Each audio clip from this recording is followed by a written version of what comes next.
할머니, 오늘은 특별한 놀이를 해볼까요? 형구가 음흉하게 웃으며 말했습니다. 뭔데? 춘자가 조용히 물었습니다. 휠체어 레이싱이요. 준수가 핸드폰 카메라를 켜며 소리쳤습니다. 할머니 휠체어를 우리가 밀어드릴게요. 빠르게. 그건 위험해. 내가 다칠 수 있어. 춘자의 목소리에 처음으로 경고의 뉘앙스가 스며들었습니다. 하지만 아이들은 전혀 듣지 않았습니다. 태연이 뒤에서 휠체어를 잡더니 갑자기 힘껏 밀기 시작했습니다. 으악! 춘자의 휠체어가 통제를 잃고 빠르게 굴러가기 시작했습니다. 상민과 상호는 박수를 치며 소리쳤습니다. 우와! 할머니 완전 빨라요. 준수는 이 모든 장면을 영상으로 찍으며 즐거워했습니다. 이거 완전 대박 영상이겠는데. 시청하시는 모든 분들 건강하시고 오늘도 사랑합니다. 경기도 군포의 오래된 연립주택 골목 끝 조용한 단독주택 하나에 김춘자 63세는 휠체어에 몸을 맡긴 채 살아가고 있었습니다. 겉보기엔 평범한 노인이었지만 동네에서 은근히 알려진 별명이 있었죠. 바로 춘장사였습니다. 젊은 시절 국가대표 복싱 선수로 세계대회까지 진출했던 춘자는 이후 경찰 강력계에서 50대까지 일당백 여형사로 이름을 날린 인물이었습니다. 지금은 허리 부상 후유증으로 휠체어에 앉아 있지만 눈빛만큼은 아직도 살아 있었습니다. 춘자의 집에는 19살 손녀 정수진이 함께 살고 있었습니다. 수진의 부모는 5년 전 교통사고로 세상을 떠났고 그때부터 할머니와 단둘이 살아왔습니다. 특성하고 졸업 후 취업을 준비 중인 성실한 아이였지만 요즘 들어 할머니를 바라보는 눈빛엔 걱정이 가득했죠. 문제는 바로 옆 동네 남산고등학교 2학년 일진 무리였습니다. 리더 도영구를 필두로 한 5명의 패거리가 이 동네를 완전히 자기들 마음대로 휘젓고 다니고 있었거든요. 도영구 17세, 키 180cm의 건장한 체격에 염색한 머리, 학교에서도 선생님들이 포기한 문제아였습니다. 그의 오른팔 역할을 하는 민준수는 작지만 빠른 몸놀림으로 유명했고 김태현은 덩치만큼이나 무뚝뚝한 성격으로 주먹 담당이었습니다. 여기에 쌍둥이 형제인 박상민, 박상호까지 합쳐진 이 5명은 동네 아이들은 물론 어른들까지 무서워하는 존재였습니다. 아이고, 춘장사 할머니 또 나오셨네. 형구가 휠체어를 탄 춘자를 보며 씩 웃었습니다. 다른 아이들도 킥킥거리며 따라 웃었죠. 야, 형구야. 오늘은 뭘로 놀아볼까? 준수가 스마트폰을 꺼내며 말했습니다. 어제 올린 영상 조회수 대박 났어. 할머니 덕분에 우리 완전 유명해졌다고. 태연이 무뚝뚝하게 말했습니다. 할머니, 오늘도 우리랑 재미있게 놀아요.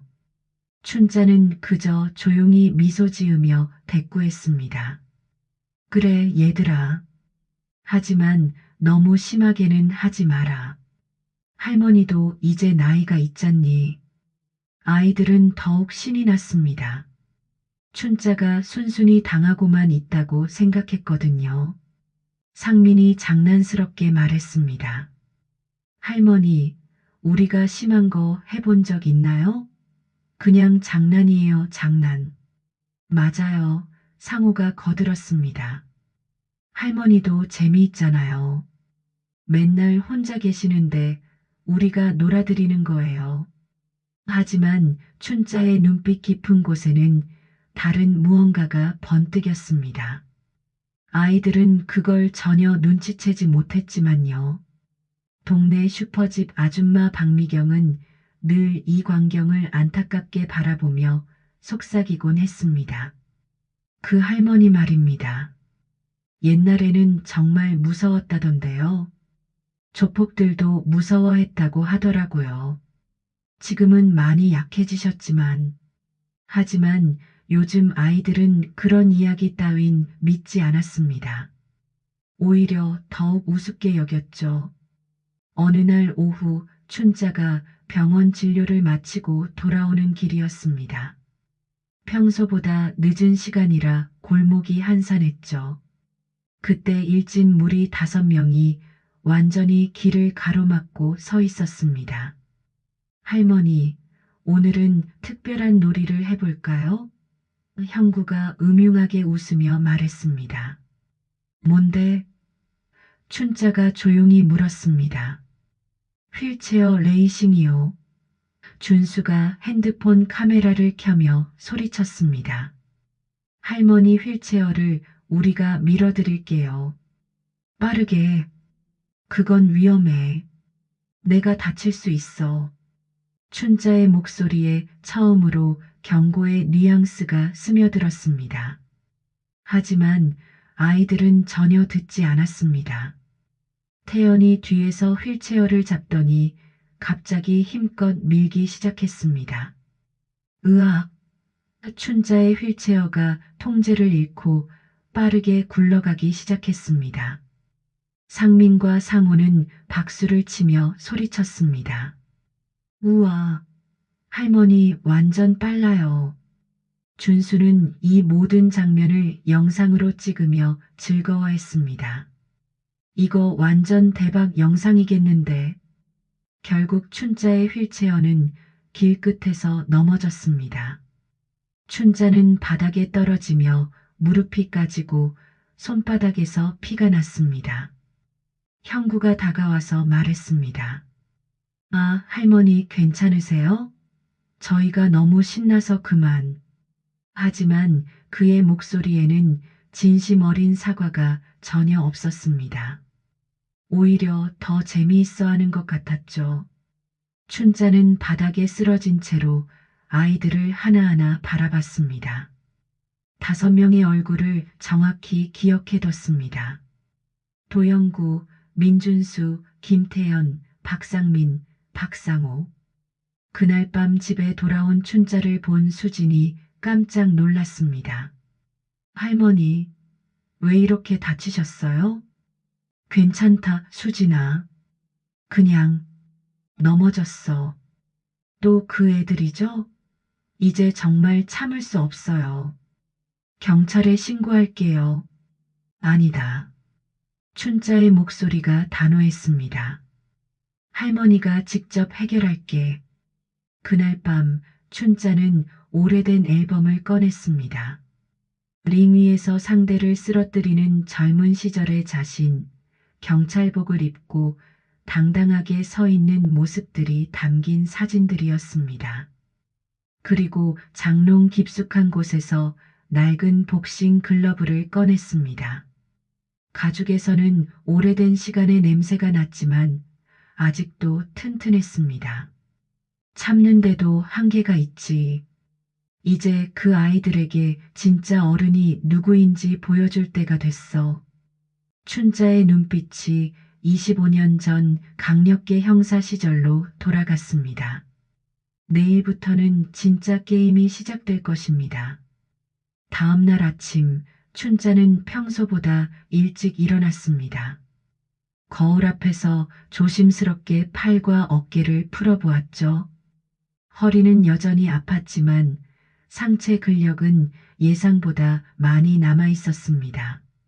수진아, 할머니 오늘 체육관에 다녀올게. 체육관요? 수진이 놀란 표정으로 물었습니다. 할머니가 왜 갑자기? 응, 몸이 너무 굳어서. 조금씩 풀어야겠어. 사실 춘자에게는 계획이 있었습니다. 5명의 일진들을 하나씩 체계적으로 혼내줄 계획이었죠. 첫 번째 타겟은 당연히 리더인 도영구였습니다. 동네 복싱 체육관에 도착한 춘자를 본 관장 박성우는 깜짝 놀랐습니다. 춘자 형님, 정말 오랜만이에요. 뭔 일로 오셨어요?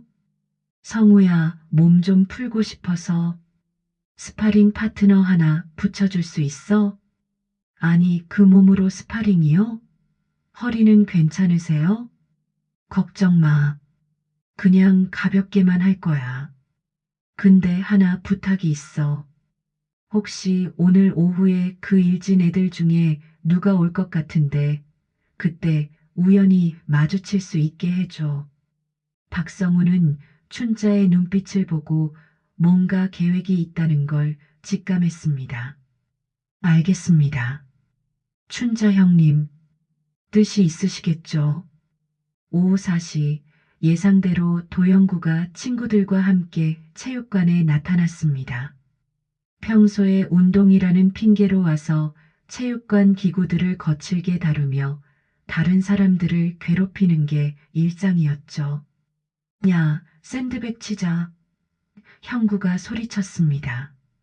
그때 체육관 한 구석에서 휠체어를 탄 춘자가 조용히 샌드백을 치고 있는 모습이 보였습니다. 저기 춘장사 할머니 있네. 형구가 친구들에게 신호를 보냈습니다. 가서 놀아볼까? 하지만 이번에는 뭔가 달랐습니다. 춘자가 샌드백을 치는 소리가 예사롭지 않았거든요. 쿵, 쿵, 묵직하고 정확한 타격음이 체육관에 울렸습니다. 할머니, 뭐 하세요? 형구가 다가가며 물었습니다. 춘자가 천천히 돌아봤습니다. 아, 형구야. 너도 운동하러 왔구나. 할머니가 여기서 뭘 할 수 있겠어요. 휠체어 타면서 그 순간 춘자가 샌드백에 마지막 펀치를 날렸습니다. 쾅! 체육관 전체가 울릴 정도의 강력한 타격이었습니다. 형구와 친구들이 깜짝 놀라 물러섰죠. 어머, 할머니가 이런 걸 어떻게 해. 형구의 목소리가 떨렸습니다. 춘자가 조용히 말했습니다. 형구야, 너 어제 할머니한테 한 짓 기억나지? 그건 그냥 장난이었어요. 장난? 춘자의 눈빛이 차가워졌습니다. 휠체어 탄 노인을 밀쳐서 다치게 하는 게 장난이야? 형구가 뒤로 물러서려는 순간 춘자가 휠체어에서 조심스럽게 일어섰습니다. 허리는 아팠지만 의지로 버텼습니다. 할머니가 서요? 그래. 할머니도 필요하면 설 수 있어. 그리고 춘자가 복싱 자세를 취했습니다. 필요하면 싸울 수도 있고 체육관 안이 순식간에 조용해졌습니다. 다른 사람들도 모두 이쪽을 바라보기 시작했죠. 형구야, 할머니랑 정정당당하게 한판 할래? 아니면 어제처럼 여럿이서 한 명을 괴롭힐래? 형구는 진퇴양난에 빠졌습니다. 거절하면 친구들 앞에서 겁쟁이가 되는 거고 받아들이면 63세 할머니와 싸우는 꼴이 되니까요. 할머니, 정말 괜찮으세요? 걱정 마. 할머니가 다치면 할머니 책임이야. 대신 내가 지면 어떻게 할 거야? 형구가 잠깐 고민하더니 말했습니다. 좋아요. 하지만 진짜 다치시면 저 책임 못 져요. 박성우 관장이 급히 나서서 말했습니다. 그럼 정식으로 링에서 합시다. 1분 1라운드로요. 링 위에 오른 춘자와 형구, 63세 할머니와 17세 고등학생의 대결이라는 믿기 어려운 상황이 벌어졌습니다. 경기가 시작되자 형구가 자신만만하게 접근했습니다. 할머니, 아프지 않게 빨리 끝내드릴게요. 하지만 춘자의 움직임은 달랐습니다. 형구의 펀치를 물 흐르듯 피하고 정확한 카운터로 응수했습니다. 펀치 하나하나가 형구에게는 충격이었습니다. 이게 정말 할머니 주먹이야? 결국 춘자의 깔끔한 오른손 스트레이트가 형구의 턱을 강타했습니다. 형구는 그대로 바닥에 쓰러졌고 관중들은 믿을 수 없다는 표정으로 박수를 쳤습니다. 게임 오버. 춘자가 조용히 말했습니다. 정신을 차린 형구에게 춘자가 다가갔습니다. 형구야, 이제 알겠지? 할머니가 만만한 상대가 아니라는 거. 할머니, 정말 죄송해요. 사과는 받아줄게. 하지만 내 친구들은 어떻게 할 거야? 그 애들도 어제 함께 할머니를 괴롭혔잖아. 형구가 당황하며 말했습니다. 그건 걱정 마. 할머니가 하나씩 만나볼 테니까. 춘자의 미소가 의미심장했습니다. 그날 밤 형구는 친구들에게 메시지를 보냈습니다. 야들아, 춘장사 할머니 절대 건드리지 마. 진짜 무서워. 하지만 나머지 4명은 형구의 말을 믿지 않았습니다. 내일은 민준수 차례였습니다. 다음 날 오후 춘자는 동네 공원에 나와 있었습니다. 평소 일진들이 모이는 장소였죠. 예상대로 민준수가 친구 몇 명과 함께 나타났습니다. 민준수는 형구와 달리 작은 키에 날렵한 몸놀림이 특징이었습니다. 달리기와 축구를 잘해서 체육 시간에는 항상 1등을 했죠. 그는 자신의 빠른 몸놀림을 믿고 있었습니다. 춘장사 할머니 혼자 나와 계네. 준수가 친구들에게 말했습니다. 형구 그 바보 할머니한테 졌다고 난리치던데 말이 되냐고? 친구들도 킥킥거리며 웃었습니다. 진짜 바보 같은 소리지. 할머니가 뭘 어떻게 한다고. 준수가 춘자에게 다가갔습니다. 할머니, 혼자 뭐 하세요? 그냥 바람 쐬고 있어. 준수야, 너는 왜 여기 있어? 저희도 놀러 나왔어요. 할머니, 어제 형구가 이상한 소리 하던데 할머니랑 스파링 했다 하더라고요. 춘자가 조용히 웃었습니다. 그래, 맞아. 에이, 설마요. 거짓말하는 거 아니에요? 아니야. 진짜야. 너도 해볼래? 준수가 어이없다는 듯 웃었습니다. 할머니, 저는 형구랑 달라요. 저는 빨라서 할머니가 절대 못 잡을 거예요. 그래, 그럼 게임 하나 해볼까? 무슨 게임요? 춘자가 주머니에서 작은 공 하나를 꺼냈습니다. 이 공을 내가 피할 수 있으면 내가 이기는 거야. 못 피하면 할머니가 이기는 거고. 그런 쉬운 게임이요? 할머니가 휠체어에서 던지는 공을 제가 못 피하겠어요? 한번 해보자. 준수는 자신만만했습니다. 자신의 순발력을 믿고 있었거든요. 춘자가 휠체어에서 공을 던졌습니다.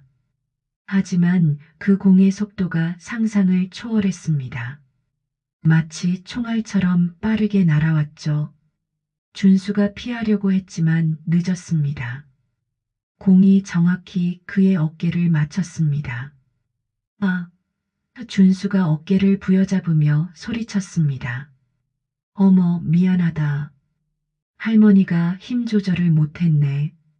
춘자의 목소리에는 전혀 미안함이 없었습니다. 준수의 친구들이 놀라며 다가왔습니다. 야, 괜찮아? 할머니, 어떻게 이렇게 빠르게 던질 수 있어요? 춘자가 또 다른 공을 꺼냈습니다. 한 번 더 해볼래? 이번에는 정말 피해봐. 준수가 뒤로 물러섰습니다. 아, 아니에요. 왜? 자신 없어? 빠르다면서? 춘자의 도발에 준수의 자존심이 상했습니다. 좋아요. 한 번 더 해봐요. 이번에는 준수가 정말 집중했습니다. 온 신경을 공에 집중하고 최대한 빠르게 움직일 준비를 했죠. 춘자가 두 번째 공을 던졌습니다. 이번에는 더욱 빠르고 정확했습니다. 준수가 왼쪽으로 피하려는 순간 공이 정확히 그 방향으로 날아왔습니다. 어떻게 제가 어디로 갈지 알았어요? 춘자가 미소를 지었습니다. 할머니는 25년간 도망가는 사람들을 잡아왔거든. 내가 어디로 갈지 뻔히 보여. 준수가 이제야 깨달았습니다. 이 할머니가 보통 사람이 아니라는 것을. 준수야, 이제 알겠지? 빠르다고 해서 다 되는 게 아니야. 경험과 예측이 더 중요해. 할머니, 죄송해요. 어제 할머니 휠체어 밀었을 때는 언제고 지금 와서 사과해? 준수가 고개를 숙였습니다. 정말 죄송해요. 다시는 안 그럴게요. 좋아. 그럼 너는 용서해 줄게. 하지만 내 친구들은 어떻게 할 거야? 준수가 친구들을 바라봤습니다. 모두 겁에 질린 표정이었죠. 할머니가 하나씩 만나겠다고 했으니까 기다리고 있어. 춘자가 조용히 말했습니다. 그날 밤 준수도 형구처럼 다른 친구들에게 경고 메시지를 보냈습니다. 춘장사 할머니 진짜 무서워. 절대 건드리지 마. 하지만 김태현은 여전히 믿지 않았습니다. 내일은 그의 차례였습니다. 김태현은 5명 중에서 가장 덩치가 큰 아이였습니다. 키 185cm에 몸무게 90kg, 웬만한 성인 남성보다도 컸죠. 그는 자신의 힘을 믿고 있었고 형구와 준수의 경고를 전혀 믿지 않았습니다. 그런 말도 안 되는 소리를 왜 믿고 있어? 태연이 친구들에게 말했습니다. 할머니가 우리를 이긴다고? 말이 되는 소리야? 다음 날 오후 태연은 일부러 춘자를 찾아갔습니다. 춘자는 동네 슈퍼 앞에서 장을 보고 있었죠. 할머니, 태연이 큰 목소리로 불렀습니다. 춘자가 돌아봤습니다. 아, 태연이구나. 뭔 일이야? 할머니, 형구랑 준수가 이상한 말을 하는데 정말 할머니가 걔들이랑 싸워서 이겼어요? 그래, 맞아. 태연이 코웃음을 쳤습니다. 에이, 그럴 리가요. 할머니가 어떻게 젊은 애들을 이겨요? 그럼 너도 해볼래? 좋아요. 하지만 저는 힘이 세니까 할머니가 다칠 수도 있어요. 춘자가 슈퍼 아줌마에게 말했습니다. 미경 씨, 잠깐만 여기 봐주세요. 그리고는 태연에게 말했습니다. 여기서는 좁으니까 저쪽 공터로 가자. 공터에 도착한 춘자와 태연. 춘자가 휠체어에서 천천히 일어섰습니다. 할머니, 진짜 괜찮아요? 저 진짜 힘세거든요. 걱정 마. 할머니도 젊었을 때는 힘 좀 썼어. 태연이 자세를 잡았습니다. 90kg의 체중을 이용해서 춘자를 밀어버릴 생각이었죠. 그럼 시작할게요. 태연이 달려들었습니다. 하지만 춘자는 미동도 하지 않았습니다. 태연의 몸이 춘자에게 부딪히는 순간 이상한 일이 벌어졌습니다. 춘자가 태연의 힘을 그대로 받아내면서 태연의 중심을 무너뜨렸습니다. 무거운 몸이 오히려 독이 되어 태연은 그대로 앞으로 넘어졌죠. 어떻게? 춘자가 설명했습니다. 태연아, 힘만 있다고 되는 게 아니야.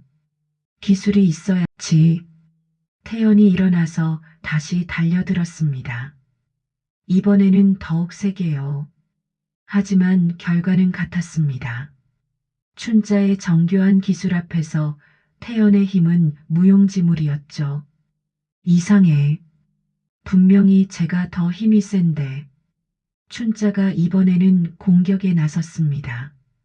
태연의 다리를 가볍게 걸면서 어깨를 밀었죠. 90kg의 거구가 그대로 땅에 쓰러졌습니다. 태연아, 할머니가 젊었을 때 유도도 배웠거든. 내가 아무리 힘이 세도 기술 앞에서는 소용없어. 태연이 완전히 기가 죽었습니다. 할머니, 정말 죄송해요. 어제 할머니를 괴롭힐 때는 언제고 정말 잘못했어요. 다시는 안 그럴게요. 춘자가 태연을 일으켜 세우며 말했습니다. 힘이 센 건 좋은 일이야. 하지만 그 힘을 약한 사람을 괴롭히는 데 쓰면 안 돼. 약한 사람을 지키는 데 써야 해. 네, 알겠어요. 좋아. 그럼 너도 용서해 줄게. 이제 쌍둥이들만 남았네. 태연도 그날 밤 상민, 상호에게 연락했습니다. 얘들아, 춘장사 할머니한테 절대 덤비지 마. 진짜 무서워. 하지만 쌍둥이 형제는 여전히 믿지 않았습니다. 그들에게는 특별한 자신감이 있었거든요. 둘이 함께라면 누구든 이길 수 있다고 생각했습니다. 박상민과 박상호는 일란성 쌍둥이였습니다. 키도 같고 생긴 것도 똑같고 심지어 생각하는 것까지 비슷했죠. 이 둘의 특기는 팀워크였습니다. 둘이 함께 움직이면 웬만한 상대는 감당할 수 없었거든요. 형, 정말 춘장사 할머니가 형구, 준수, 태연을 다 이겼을까? 그럴 리가 없어.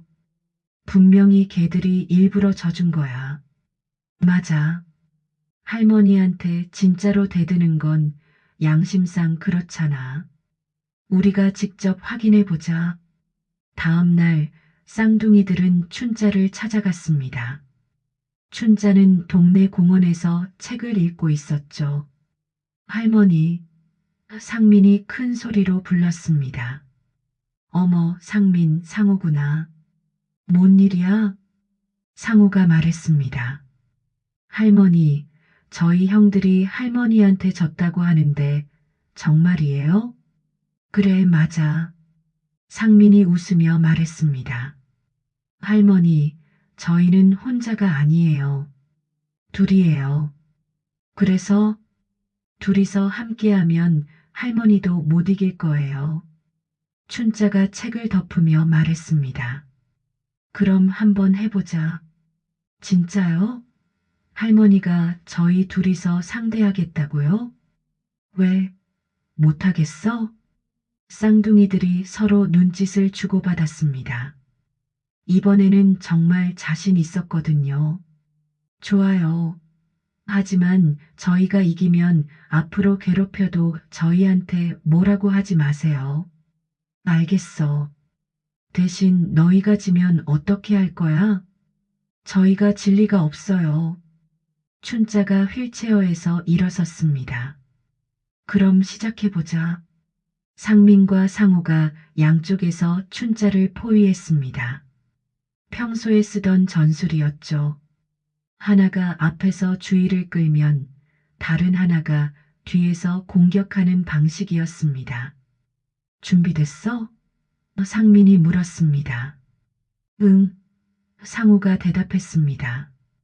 둘이 동시에 춘자에게 달려들었습니다. 하지만 춘자의 대응은 예상 밖이었습니다. 춘자가 갑자기 낮게 몸을 숙이면서 상민의 다리를 걸었습니다. 동시에 상호의 팔을 잡아서 상민 쪽으로 던졌죠. 쌍둥이 형제가 서로 부딪히며 땅에 굴렸습니다. 뭐야? 어떻게 된 거야? 춘자가 설명했습니다. 너희들 팀워크가 좋은 건 알겠는데 상대방도 그걸 이용할 수 있어. 쌍둥이들이 다시 일어나서 재정비했습니다. 이번에는 다르게 해보자. 이번에는 하나씩 순서대로 공격했습니다. 상민이 먼저 달려들고 춘자가 상민을 상대하는 동안 상우가 옆에서 공격하는 방식이었죠. 하지만 춘자는 이미 이런 상황에 익숙했습니다. 25년간 경찰 일을 하면서 여러 명을 상대해 본 경험이 있었거든요. 상민의 공격을 피하면서 동시에 상호의 위치를 파악했습니다. 그리고 상민을 밀어서 상호와 부딪히게 만들었죠.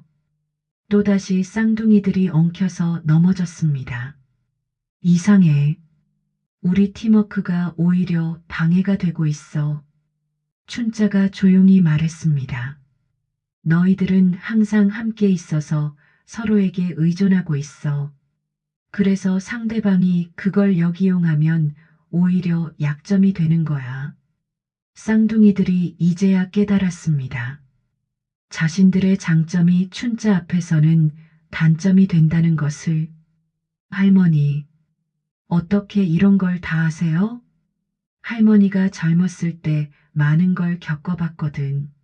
너희 같은 애들도 많이 봤고, 상민과 상우가 동시에 고개를 숙였습니다. 할머니, 죄송해요. 할머니를 괴롭힐 때는 언제고, 정말 잘못했어요. 다시는 안 그럴게요. 춘자가 두 아이의 머리를 쓰다듬었습니다. 좋아. 이제 너희들 모두 정신을 차린 것 같네. 할머니, 정말 무서워요. 무서운 게 아니야. 할머니는 너희들을 미워해서 혼낸 게 아니야. 너희들이 잘못된 길로 가는 걸 막으려고 한 거야.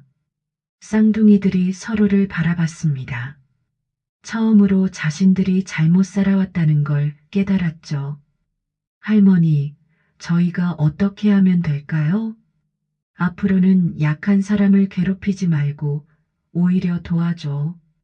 너희들 힘과 팀워크를 좋은 일에 써. 네, 알겠어요.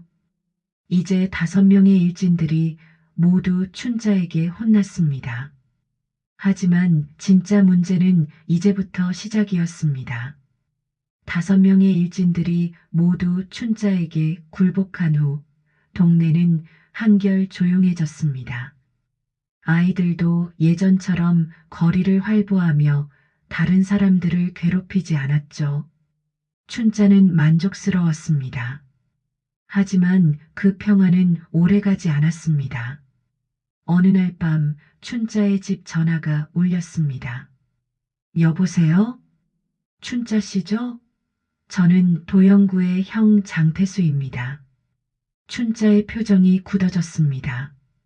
이름을 들어본 적이 있었거든요. 동네에서 유명한 조직 출신이라고 들었습니다.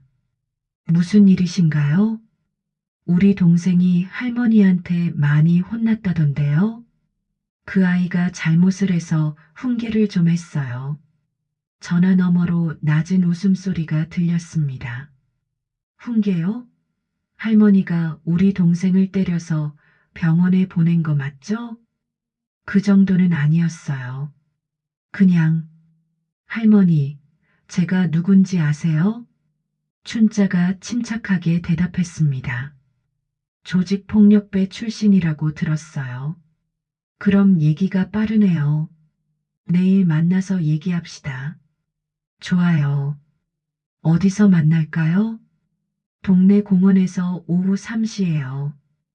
혼자 오세요. 전화가 끊어졌습니다. 수진이 걱정스러운 표정으로 다가왔습니다. 할머니, 뭔 일이에요? 형구 형이 만나자고 하네. 위험하지 않을까요? 경찰에 신고해요. 춘자가 고개를 저었습니다. 아직은 괜찮을 거야. 할머니가 처리할게. 다음 날 오후 3시 동네 공원이었습니다. 춘자가 휠체어를 타고 나타나자 검은 정장을 입은 중년 남자가 기다리고 있었습니다. 장태수 52세, 키 180cm의 건장한 체격에 날카로운 눈빛을 가진 남자였죠. 춘자 씨군요. 그래요. 장태수 씨? 맞습니다. 앉으시죠. 태수가 벤치를 가리켰습니다. 춘자가 휠체어를 벤치 옆에 세웠습니다. 무슨 할 말이 있어서 만나자고 했나요? 간단해요.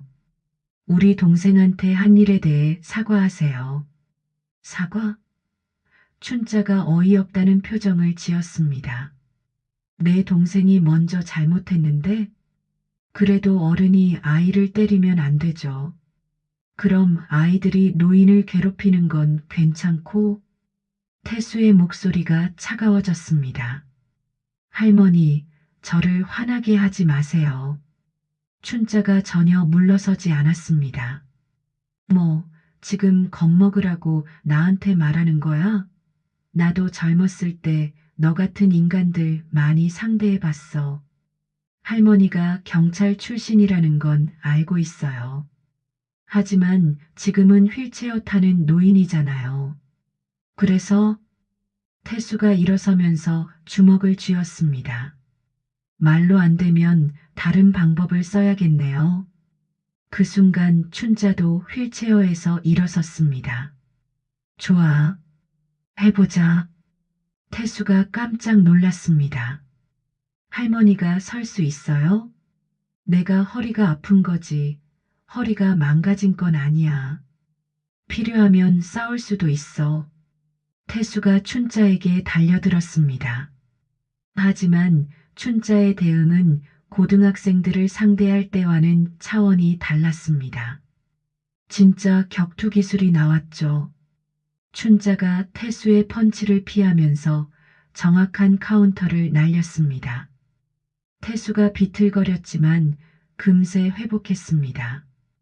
역시 조직 출신답게 몸이 단단했죠. 할머니 생각보다 실력이 있네요. 25년 동안 너 같은 놈들만 상대했거든. 두 사람의 격투가 계속됐습니다. 하지만 춘자의 나이와 허리 부상이 발목을 잡기 시작했습니다. 점점 밀리기 시작했죠. 그때 갑자기 박성우 관장이 나타났습니다. 춘자 형님, 성우야? 형님, 혼자 위험하다고 생각해서 따라왔어요. 태수가 짜증을 내며 말했습니다. 방해하지 마요. 박성우가 태수 앞에 섰습니다. 할머니한테 무슨 짓을 하는 거야? 이 할머니가 우리 동생을 때렸어요. 그 전에 내 동생이 할머니를 괴롭혔잖아. 태수와 박성우, 그리고 춘자. 긴장감이 최고조에 달했습니다. 태수와 박성우가 대치하고 있을 때 춘자가 갑자기 말했습니다. 잠깐만, 태수 씨. 당신 혹시 25년 전에 태수가 춘자를 자세히 바라봤습니다. 뭐라고요? 청파동 조직 사건 때 체포됐던 장태수 맞나요? 태수의 얼굴이 굳어졌습니다. 어떻게 그걸? 내가 당신을 체포한 김춘자 경감이에요. 태수가 완전히 놀랐습니다. 설마 그때 그 여자 경찰이? 맞아요. 25년 만에 다시 만나네요. 박성우도 놀란 표정이었습니다. 형사님이 태수를 체포한 적이 있다고요? 춘자가 과거를 회상하며 말했습니다. 25년 전 태수는 청파동 조직의 말단이었어요. 그때 내가 직접 체포했죠. 태수의 표정이 복잡해졌습니다. 그래서 이름이 익숙했구나. 맞아요. 그때 당신 19살이었죠. 지금 내 동생 나이와 비슷하네요. 태수가 잠시 말을 잃었습니다. 25년 전 자신의 모습을 떠올렸거든요. 춘자가 계속 말했습니다. 그때 당신한테 했던 말 기억나요? 지금이라도 정신 차리고 새로운 삶을 살라고 했잖아요. 기억해요. 그럼 지금은 어떻게 살고 있나요? 태수가 고개를 숙였습니다. 건설업을 하고 있어요. 합법적으로요. 그럼 좋은 일이네요. 그런데 왜 동생 일에 이렇게 개입하나요? 그래도 가족이니까. 춘자가 단호하게 말했습니다. 가족이라고 해서 잘못을 덮어주면 안 돼요. 형구는 분명히 잘못했어요. 태수가 한참 생각하더니 입을 열었습니다. 할머니, 죄송합니다. 25년 전에도 할머니가 저를 바른 길로 인도해 주려고 했는데 저는 그때 그걸 못 알아봤어요. 그리고 지금도 또 같은 실수를 할 뻔했네요. 춘자가 부드럽게 말했습니다. 지금이라도 깨달았으면 됐어요. 형구가 정말 잘못한 거라면 제가 더 엄하게 혼내겠어요. 아니에요. 형구는 이미 반성했어요. 이제는 괜찮을 거예요.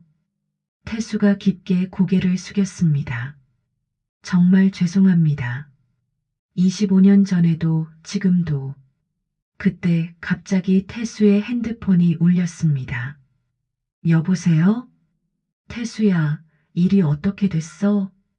태수가 당황한 표정으로 전화를 받았습니다. 아, 이사장님. 춘자가 귀를 기울였습니다. 이사장이라는 말이 신경 쓰였거든요. 할머니 문제는 해결됐나? 그게 좀 복잡한 상황이에요.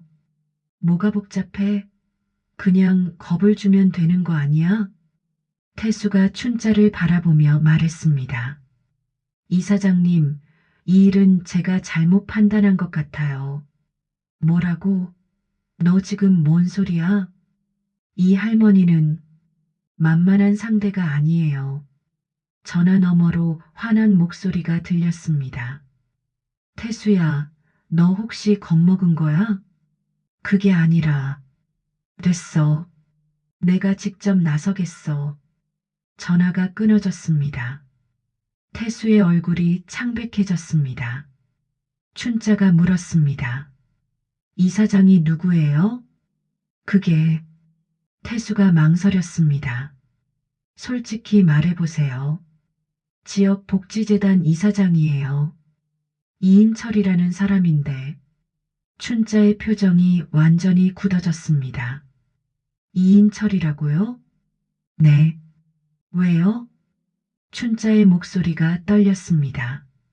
그 사람이 당신한테 나를 건드리라고 했나요? 맞아요. 어떻게 아세요? 춘자가 주먹을 꽉 쥐었습니다.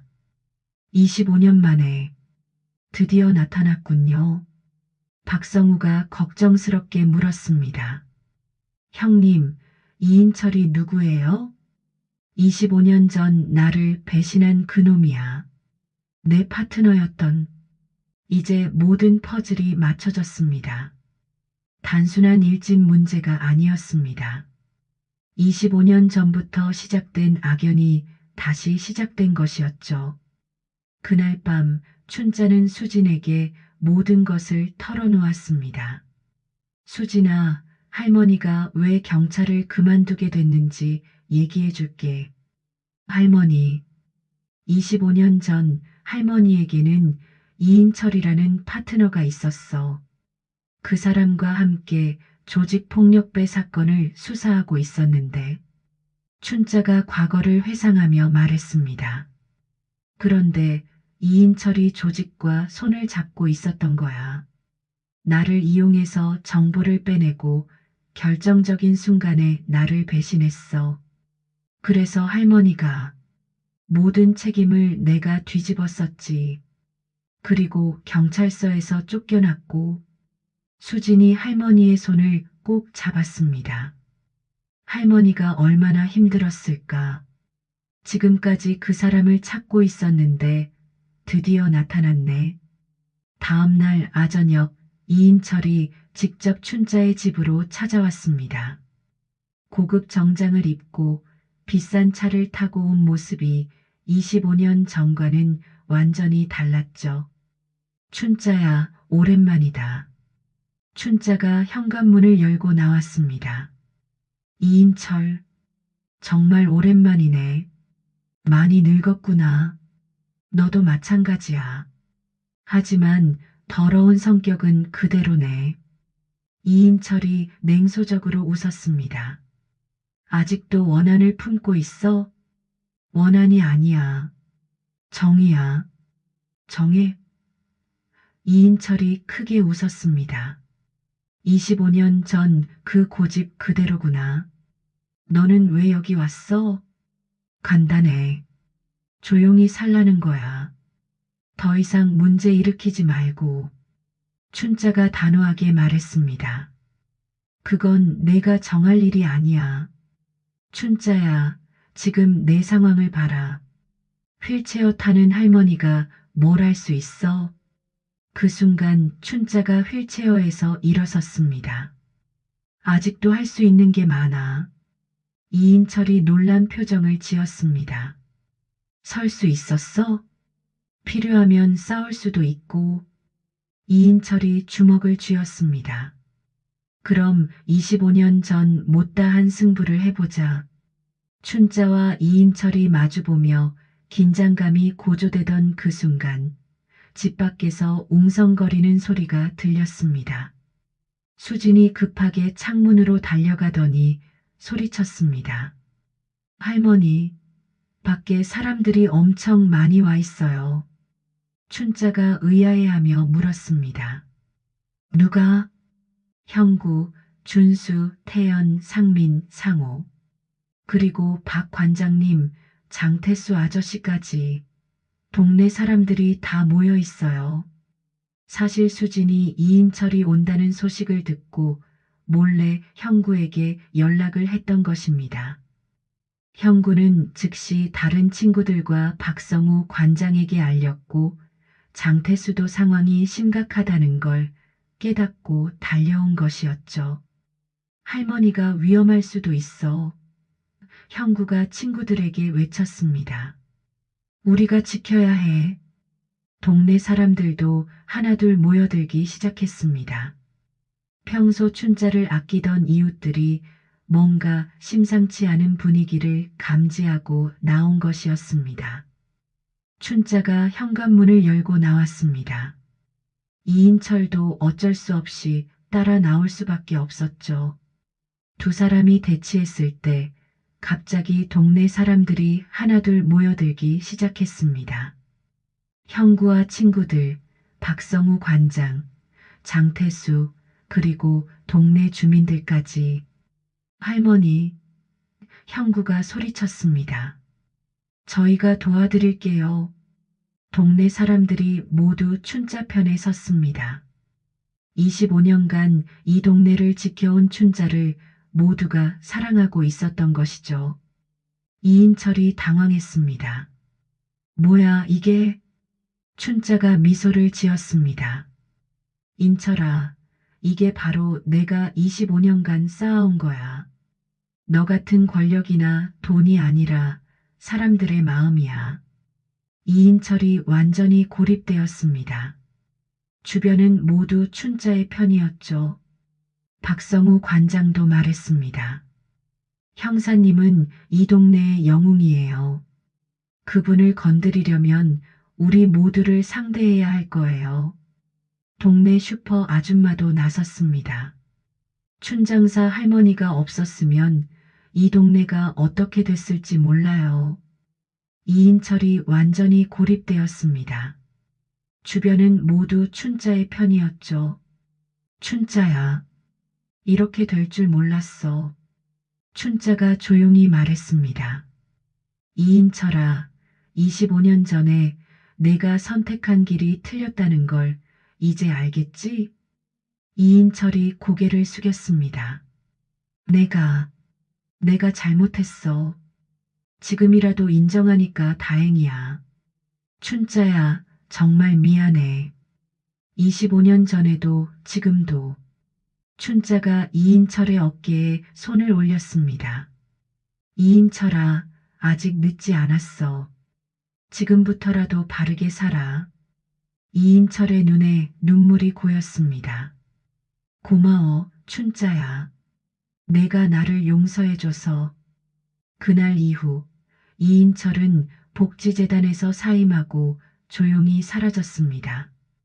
하지만 몇 달 후 그는 진짜 봉사활동을 하는 모습으로 다시 나타났죠. 태수는 형구를 더욱 엄하게 교육하기 시작했고 5명의 일진들은 완전히 달라진 모습으로 동네를 지키는 역할을 하기 시작했습니다.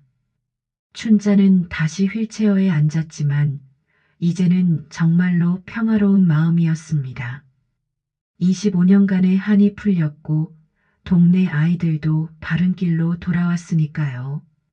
할머니, 이제 정말 끝난 거예요? 수진이 물었습니다. 그래, 이제 정말 끝났어. 할머니가 평생 하고 싶었던 일을 다 했거든. 무슨 일요? 나쁜 사람들을 혼내주고 착한 사람들을 지키고 그리고 아이들을 바른 길로 인도하는 일. 이게 할머니가 평생 하고 싶었던 거야. 몇 달 후 동네는 완전히 달라졌습니다. 형구와 친구들은 이제 동네 어르신들을 도와드리는 봉사활동을 하고 있었고 다른 아이들도 더 이상 어른들을 괴롭히지 않았습니다. 춘자는 동네 복지관에서 자기 방어 수업을 시작했습니다.